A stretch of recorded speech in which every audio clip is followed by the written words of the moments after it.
Just 10 years ago, this area was full of life with water filled to the edge of these boat docks. Now you can see how far back the water is, leaving little to no life at all. We do not believe that the answers are in somebody's office or on a computer.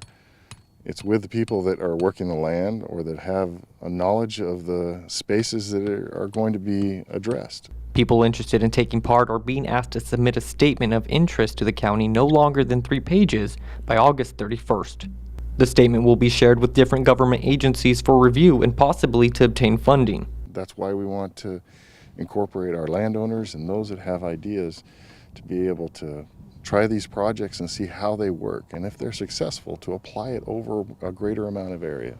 Areas around the Salton Sea are usually not very crowded, but today we ran into a couple of bird watchers. Bird watching. We're looking for a yellow-footed gull, and we found one way back over there.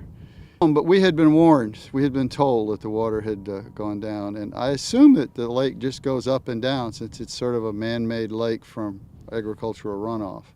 The agricultural runoff that currently ends up at the sea will end on December 31st, 2017. That will lead to more dust as the sea begins to dry up, according to Kelly. Officials say the dust from the exposed playa is harmful to your health and environment. I live within a mile of the Salton Sea in the south end, and so I watched it grow and recede over the years. Right now it's about 15,000 acres of exposed playa.